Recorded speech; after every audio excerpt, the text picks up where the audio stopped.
Quick Response Code Indonesian Standard atau KRIS merupakan standar kode QR yang ditetapkan oleh Bank Indonesia untuk digunakan dalam memfasilitasi transaksi pembayaran di Indonesia.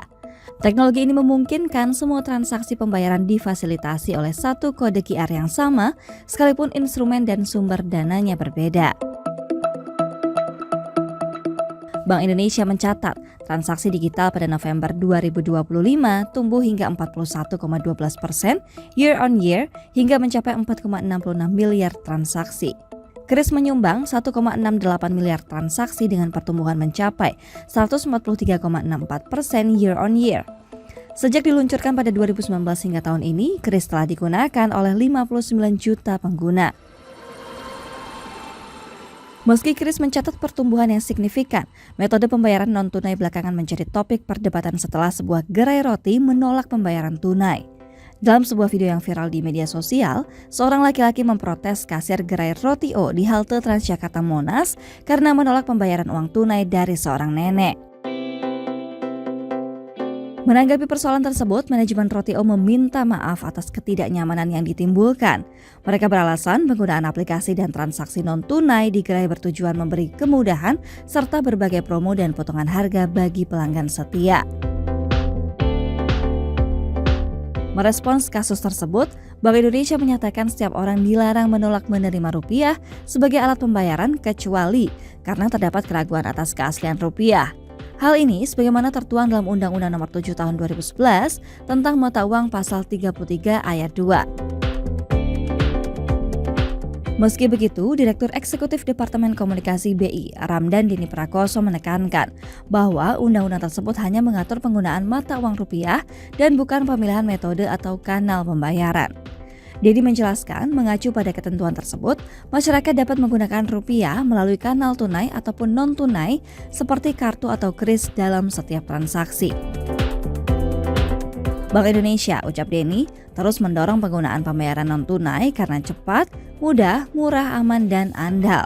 Namun, Bank Sentral mengakui bahwa tantangan demografi dan geografis di Indonesia membuat uang tunai masih sangat diperlukan serta digunakan dalam transaksi di berbagai wilayah.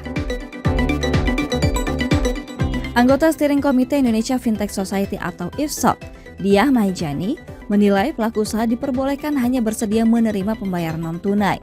Sebab bagi merchant, pilihan ini menyangkut mitigasi risiko dan efisiensi. Menurut dia, menolak pembayaran tunai bukan berarti menolak rupiah, karena satuan yang digunakan dalam bertransaksi tetap mata uang rupiah.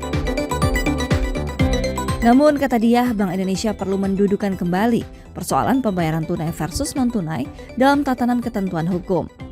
Dengan demikian, ke depan pihak yang hanya menerima pembayaran non-tunai tidak dituduh melanggar undang-undang. Dia menyebut bahwa KRIS mendukung inklusi keuangan. Sebab kini KRIS menjadi metode pembayaran yang digunakan semua orang. Dengan begitu, ucap dia, pembayaran non-tunai tidak lagi terbatas pada pedagang yang mampu membayar dan berinvestasi pada mesin elektronik data capture atau EDC. Adapun ekonom Universitas Andalas, Syafruddin Karimi, berpendapat bahwa fenomena pelaku usaha yang menolak pembayaran tunai perlu dilihat sebagai persoalan kepatuhan hukum dan keadilan akses, bukan sekedar preferensi operasional. Ia menilai pelaku usaha boleh mendorong kanal non-tunai karena metode ini lebih efisien serta menekan resiko uang palsu. Namun dorongan itu wajib berhenti ketika konsumen menyerahkan rupiah tunai untuk melunasi kewajiban.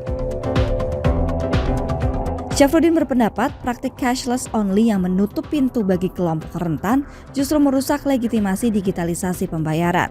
Mengenai KRIS, Syafruddin mengatakan ada 3 hambatan utama yang membuat teknologi ini belum diimplementasikan secara merata. Hambatan pertama adalah infrastruktur. Syafruddin menuturkan banyak wilayah menghadapi kualitas sinyal dan internet tidak stabil. Akibatnya, transaksi KRIS menjadi tidak andal ketika jaringan lemah. Hambatan kedua adalah pelaku UMKM menanggung biaya adaptasi yang acap tidak terlihat, seperti perangkat, pemahaman alur settlement, serta manajemen komplain saat transaksi gagal. Dan hambatan ketiga adalah kesenjangan literasi.